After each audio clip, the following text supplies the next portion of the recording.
നമസ്കാരം. മലയാളി വാർത്തയിലേക്ക് സ്വാഗതം.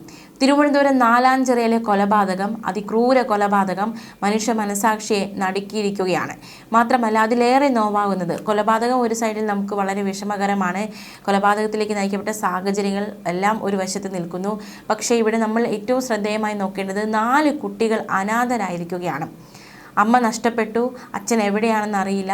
ഇനി അച്ഛനെ തിരികെ വന്നാൽ തന്നെ, തിരികെ വരിക എന്ന് വെച്ചാൽ അച്ഛനെ പിടികൂടിയാൽ തന്നെ അച്ഛനൊരു കൊലപാതകിയാണ്. ഈ 4 കുട്ടികളുടെ അവസ്ഥ വളരെ പരിതാപകരമാണ്. എന്ത് പറഞ്ഞ് ഇവരെ ആശ്വസിപ്പിക്കണമോ എന്ന് പോലും അറിയാതെ ഈ കുട്ടികളുടെ അധ്യാപകരും ഉറ്റവരും നാട്ടുകാരും ഒക്കെ വിങ്ങുന്ന കാഴ്ച കഴിഞ്ഞ ദിവസം നമ്മൾ കാണുകയുണ്ടായി. പിതാവുമായി പിണങ്ങി വീട് വിട്ടുപോയ അമ്മ തിരിച്ചെത്തിയതിനെ തുടർന്ന് സ്കൂളിൽ പോകാൻ, അതായത് കഴിഞ്ഞ ദിവസം മുതൽ സ്കൂളിൽ പോകാൻ കഴിയുമായിരുന്നു എന്ന സന്തോഷത്തിലായിരുന്നു ആ 4 മക്കളുമായിരുന്നത്. വീട്ടിൽ പ്രശ്നങ്ങളുണ്ടായിരുന്നു. വീട്ടിലെ പ്രശ്നങ്ങൾ നമുക്കറിയാവുന്ന പോലെ തന്നെ പല വീടുകളിലെയും പ്രശ്നങ്ങൾ, ഇപ്പോൾ ഭാര്യയും ഭർത്താവും തമ്മിലുള്ള പ്രശ്നങ്ങളൊക്കെ ഏറ്റവും കൂടുതൽ ബാധിക്കുന്നത് കുട്ടികളെയാണ്. ഇവർ തമ്മിൽ പരസ്പരം പോരടിക്കുമ്പോഴും വഴക്ക് കൂടുമ്പോഴും പരസ്പരം അങ്ങോട്ടും ഇങ്ങോട്ടും തെറി വിളിക്കുമ്പോഴും അടി കൂടുമ്പോഴും ഒക്കെ മാനസികമായി തളർത്തുന്നത് യാതൊരു പക്വതയുമില്ലാതെ വളർന്നു വരുന്ന, അതായത് പൂമ്പാറ്റയെ പോലെ പാറി നടക്കേണ്ട പ്രായത്തിൽ സ്വന്തം മുന്നിൽ മാതാപിതാക്കൾ തർക്കിക്കുന്നതും അടികൂടുന്നതും വഴക്ക് കൂടുന്നതും ഒക്കെ കണ്ടു വളർന്നു വരുന്ന, അത്തരത്തിൽ കാണേണ്ടി വരുന്ന കുറേ മക്കൾ നമ്മുടെ സമൂഹത്തിലുണ്ട്. അത്തരത്തിൽ 4 മക്കളായി അവരും മാറിയിരിക്കുകയാണ്. എന്തായാലും മക്കളുടെ അവസ്ഥ അത് വളരെ വിഷമകരം തന്നെയാണ്. കേരളത്തെ ഒന്നടങ്കം അത് വേദനിപ്പിക്കുകയാണ്. കഴിഞ്ഞ ദിവസം പുലർച്ചെ അവർക്ക് മുന്നിലിട്ടാണ് പിതാവ് അമ്മയെ ദാരുണമായി കഴുത്തറുത്ത് കൊലപ്പെടുത്തിയത്. ഈ ഭയാനക കാഴ്ചയൊക്കെ അവർ ഏത് രീതിയിലുള്ള അവസ്ഥയിലേക്ക്, അതായത് എത്ര കാലം കഴിഞ്ഞാണ് അവരുടെ മനസ്സിൽ നിന്ന് ആ കാഴ്ചയൊക്കെ മായുക എന്നതൊരു ചോദ്യമായി ഒരു വശത്ത് അവശേഷിക്കുകയാണ്. അമ്മ വീട്ടിലില്ലാതിരുന്നതിനാൽ, നേരത്തെ നമുക്കറിയാവുന്നതുപോലെ തന്നെ ഹസീന കുറച്ച് ദിവസം വീട്ടിലില്ലായിരുന്നു. ഇത് ഹസീനയെ കാണാനില്ല എന്ന് പറഞ്ഞ് സുരേഷ് പരാതി കൊടുക്കുന്ന സാഹചര്യം വരെ ഉണ്ടായിട്ടുണ്ട്. ഹസീന വീട്ടിലില്ലാതിരുന്നതിനാൽ സ്കൂൾ തുറന്നിട്ട് കുട്ടികൾ സ്കൂളിൽ പോയിരുന്നില്ല. സ്കൂൾ തുറന്നിട്ട് പോലും അവർക്ക് സ്കൂളിൽ പോകാൻ പറ്റാത്ത സാഹചര്യമായിരുന്നു. മാത്രമല്ല അമ്മ തിരിച്ചെത്തി, ഹസീന വീട്ടിലേക്ക് തിരിച്ചെത്തി. അപ്പോൾ ഇനി സ്കൂളിൽ പോകാൻ സാധിക്കുമല്ലോ എന്ന സന്തോഷമൊക്കെ ആ കുട്ടികൾക്കുണ്ടായിരുന്നു. അതിനെയാണ് പിതാവ് തല്ലിക്കെടുത്തിയത്. ഇവർ സ്കൂളിൽ പോകാനിരിക്കവെയാണ് അതിക്രൂരമായ കൊലപാതകം വീട്ടിനുള്ളിൽ സംഭവിച്ചിരിക്കുന്നത്. പുലർച്ചെ അവർ ഉണർന്നത് അമ്മയുടെ നിലവിളി കേട്ടാണ്. മുകൾ നിലയിലെ മുറിക്കുള്ളിൽ ചോരയിൽ കുളിച്ച അമ്മ കിടക്കുന്നത് കണ്ട് കുഞ്ഞുങ്ങൾ നടുങ്ങി. മൂത്ത മകൾ അമൃതയാണ് അമ്മയെ അച്ഛൻ കൊന്ന വിവരം പോലീസിൽ വിളിച്ച് അറിയിച്ചത്.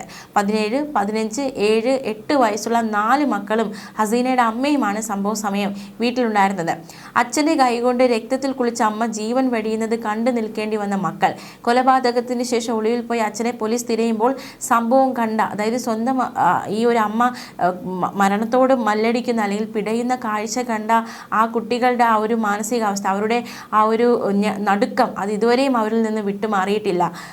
പക്വതയെത്താത്ത പ്രായമാണ്, ഒരു ധൈര്യം പ്രാപിക്കാൻ പറ്റാത്ത, അതായത് 17 ആ വയസ്സ് തന്നെ നോക്കിയാൽ മതി.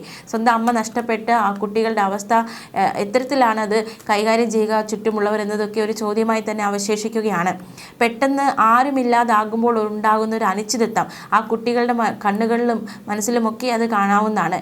ഒന്ന് കരയാൻ പോലും ആവാത്ത നിസ്സഹായ അവസ്ഥയിലാണ് ആ 4 കുട്ടികളുമായിരുന്നത്. ഒരു രാത്രി ഇരുട്ടി വെളുത്തപ്പോഴേക്കും എന്തൊക്കെയാണ് അവരുടെ ജീവിതത്തിൽ സംഭവിച്ചത് നമുക്ക് ചിന്തിക്കാൻ പോലും സാധിക്കാത്ത അവസ്ഥ. സുരേഷിൻ്റെ ഹസീനയുടെ പ്രായമായ അമ്മമാരാണ് കുട്ടികൾക്ക് ആകെയുള്ള ബന്ധുക്കൾ. സുരേഷിൻ്റെ ഒരു അകന്ന ബന്ധു മാത്രമാണ് മരണ വീട്ടിലെത്തിയിട്ടുള്ളത്. സുരേഷിന് കുടുംബവുമായി ബന്ധമുണ്ടായിരുന്നത് എറണാകുളത്തുള്ള സഹോദരനും സഹോദരിയും മാത്രമാണ്. ഏതായാലും കൊലപാതകത്തിന് ശേഷം ഇയാൾ മൂത്ത മകൾ അമൃതയെ ഫോണിൽ വിളിച്ച് താനിനി മടങ്ങി വരില്ല, ഇളയ കുട്ടികളെ നോക്കണം എന്നതടക്കമുള്ള കാര്യങ്ങൾ പറഞ്ഞിരുന്നു. ഈ കുട്ടികളൊക്കെ കോട്ടയം സ്കൂളിലെ +2 വിദ്യാർത്ഥിനിയാണ് അമൃത. നാലാഞ്ചിറ സെയിൻറ്റ് ഗോരേറ്റീസ് ഹൈസ്കൂളിലെ 10ാം ക്ലാസ് വിദ്യാർത്ഥിയാണ് ആനന്ദ്. കുശവർക്കൽ ഗവൺമെൻറ് UP സ്കൂളിൽ 6ലും 4ലുമാണ് റോഷൻ, അനയ എന്നിവർ പഠിക്കുന്നത്. എന്തായാലും ഈ കുട്ടികളും വളരെ ഒരു വേദനാജനകമായി അല്ലെങ്കിൽ ഒരു നോവായി മാറുകയാണ്. എന്നാലും ചുറ്റുമുള്ളവർക്കൊക്കെ ആ കുട്ടികളെ സംരക്ഷിക്കാനും അവർക്ക് വേണ്ട ഒരു പരിചരണമൊക്കെ നൽകാനും സാധിക്കട്ടെ എന്ന് തന്നെയാണ് കരുതുന്നത്. എന്തായാലും അതിക്രൂരമായ കൊലപാതകമാണ് കഴിഞ്ഞ ദിവസം രാത്രി ഈ ഒരു വീട്ടിൽ സംഭവിച്ചിരിക്കുന്നത്. വിശദമായി നോക്കാം, വാർത്തയുടെ വിശദാംശങ്ങൾ കൂടി നമുക്ക് നോക്കാം. അതായത് നമുക്കറിയാവുന്ന പോലെ തന്നെ കഴിഞ്ഞ ദിവസം ഹസീന എന്ന യുവതിയെ ഭർത്താവ് അതിക്രൂരമായി വീടിനുള്ളിൽ വെച്ച് കൊലപ്പെടുത്തുകയായിരുന്നു. മകളുടെ മുന്നിൽ വെച്ചാണ് ഈ കൊലപാതകം നടന്നതെന്നതാണ് ഏറ്റവും ഗൗരവകരമായിട്ടുള്ള കാര്യം. മകളുടെ മുന്നിൽ വെച്ച് ഭാര്യയെ കഴുത്തറുത്ത് കൊലപ്പെടുത്തിയ ശേഷം പ്രതി കാറിൽ രക്ഷപ്പെടുകയെന്ന സാഹചര്യമുണ്ടായി. നാലാഞ്ചിറ മടത്തുനട KRA 158 തിരുപ്പതി ഭവനിൽ വാടകയ്ക്ക് താമസിക്കുന്ന ഹസീനയാണ് കൊല്ലപ്പെട്ടത്. 36 വയസ്സുകാരിക്കാണ് ദാരുണാന്ത്യം സംഭവിച്ചിരിക്കുന്നത്. ഹസീനയുടെ ഭർത്താവ് സുരേഷ് 46 വയസ്സുകാരനാണ് അതിക്രൂര കൊലപാതകം നടത്തിയിരിക്കുന്നത്. ഇത്തരത്തിൽ കഴുത്തറുത്ത് കൊലപ്പെടുത്തിയ ശേഷം ഇയാൾ പെട്ടെന്ന് തന്നെ സ്ഥലത്ത് നിന്ന് രക്ഷപ്പെടുകയായിരുന്നു. പോലീസ് ഇയാൾക്ക് വേണ്ടിയുള്ള തിരച്ചിൽ തുടങ്ങിക്കഴിഞ്ഞു. ബുധനാഴ്ച പുലർച്ചെ 5:45 ഈ അതിക്രൂര സംഭവങ്ങൾ ഉണ്ടായത്. ഹസീനയും സുരേഷും തമ്മിൽ നിരന്തരം വഴക്കുണ്ട്. ചൊവ്വാഴ്ച രാത്രിയും വഴക്കുണ്ടായി. മാത്രമല്ല ഒരാഴ്ചയായി ഹസീനയെ കാണാനില്ലാത്ത അവസ്ഥയായിരുന്നു. ഇത് സംബന്ധിച്ച് സുരേഷ് മണ്ണന്തല പോലീസിലാണ് പരാതി നൽകിയത്. പക്ഷേ ചൊവ്വാഴ്ചയോടെ ഹസീന തിരിച്ച് വീട്ടിലെത്തി. സുഹൃത്തിൻ്റെ വീട്ടിൽ പോയിരുന്നു എന്നാണ് ഹസീന പറഞ്ഞത്. ഇതേ ചൊല്ലി ഹസീനയും സുരേഷും തമ്മിൽ വളരെ വലിയ വഴക്കുണ്ടാകുന്നു. ഇത്ര ദിവസം എവിടെയായിരുന്നു? സുഹൃത്തിൻ്റെ വീട്ടിലെന്ന് ഹസീന പറയുന്നു. അപ്പോൾ പോലീസിൽ പരാതി നൽകുന്ന തരത്തിൽ വരെ സുരേഷ് നയിക്കപ്പെടുകയുണ്ടായി. അപ്പോൾ എത്രമാത്രം, അതായത് ഹസീനയെ കാണാനില്ല, പോലീസിൽ പരാതിപ്പെടുന്ന സാഹചര്യത്തിലേക്ക് വരെ കാര്യങ്ങളെത്തി. അതിനുശേഷം യാതൊരു കൂസലുമില്ലാതെ ഹസീന വീട്ടിലേക്ക് തിരിച്ചെത്തുന്നു. സുഹൃത്തിൻ്റെ വീട്ടിലാണെന്ന് പറയുന്നു. ഇത് സംബന്ധിച്ച് ഇരുവർക്കും ഇടയിൽ വലിയ രീതിയിലുള്ള വഴക്കുണ്ടാകുന്നു. മണ്ണന്തല പോലീസ് ഇരുവരെ സ്റ്റേഷനിൽ വിളിച്ചു വരുത്തി ശേഷം പോലീസ് അനുനയിപ്പിച്ച് ഇവരെ വീട്ടിലേക്ക് വിട്ടതാണ്. പക്ഷേ വീട്ടിൽ തിരിച്ചെത്തിയ ഇരുവരും വീണ്ടും വഴക്ക് തുടർന്നു. ഇത് വലിയൊരു കൊലപാതകത്തിലേക്ക് നയിക്കപ്പെടുകയായിരുന്നു. അരും കൊലപാതകത്തിലേക്ക് നയിക്കപ്പെടുന്ന വഴക്കാണ് അവസാനമായ ആ വഴക്ക് ആ വീട്ടിൽ സംഭവിച്ചത്. കുട്ടികളുണ്ടായിരുന്നു. കുട്ടികളൊക്കെ വളരെ വേദന ആയിരിക്കുകയാണ്. കൊലപാതകം നേരിൽ കണ്ടത് ഇവരുടെ മൂത്ത മകൾ അമൃതയാണ്. മണ്ണന്തല പോലീസിൽ വിവരം അറിയിച്ച് പോലീസ് എത്തിയതും ബാക്കി നടപടികളൊക്കെ സ്വീകരിച്ചതും.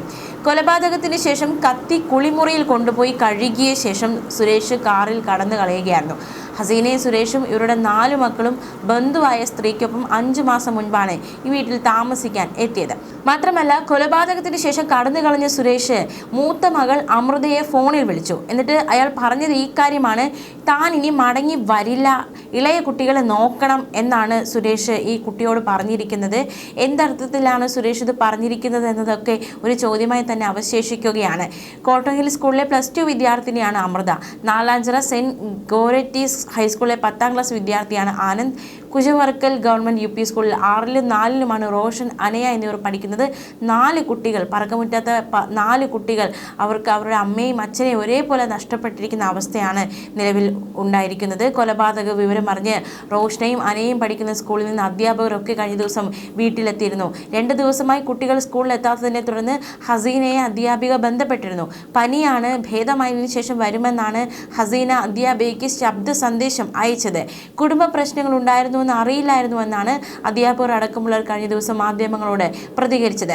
അധ്യാപകർ എത്തുമ്പോൾ ആകെ തളർന്ന നിലയിലായിരുന്നു 4 കുട്ടികളും. ആ കുട്ടികളെ എന്ത് പറഞ്ഞ് ആശ്വസിപ്പിക്കണം എന്ന് പോലും അറിയാതെ ചുറ്റുമുള്ളവർ കുഴങ്ങുന്ന സാഹചര്യമുണ്ടായി. അധ്യാപകർ എത്തി വെള്ളവും ഭക്ഷണവും ഒക്കെ ഈ കുട്ടികൾക്ക് നൽകി. പിന്നീട് കാര്യങ്ങൾ സംസാരിച്ചും ആശ്വസിപ്പിച്ചും അധ്യാപകർ ഈ കുട്ടികൾക്കൊപ്പം ഇരുന്നു. എന്തായാലും വളരെ നടക്കുന്ന ഒരു കൊലപാതകമാണ്. വട്ടിയൂർക്കാവ് മേലത്തുമേല സ്വദേശിയാണ് സുരേഷും മണക്കാട് സ്വദേശിനിയായ ഹസീനയും. ഇവരുടേത് പ്രണയ വിവാഹമായിരുന്നു. മണ്ണന്തല വട്ടിയൂർക്കാവ് മേഖലകളിൽ വാടക വീടുകളാണ് ഇവർ നേരത്തെ താമസിച്ചിരുന്നത്.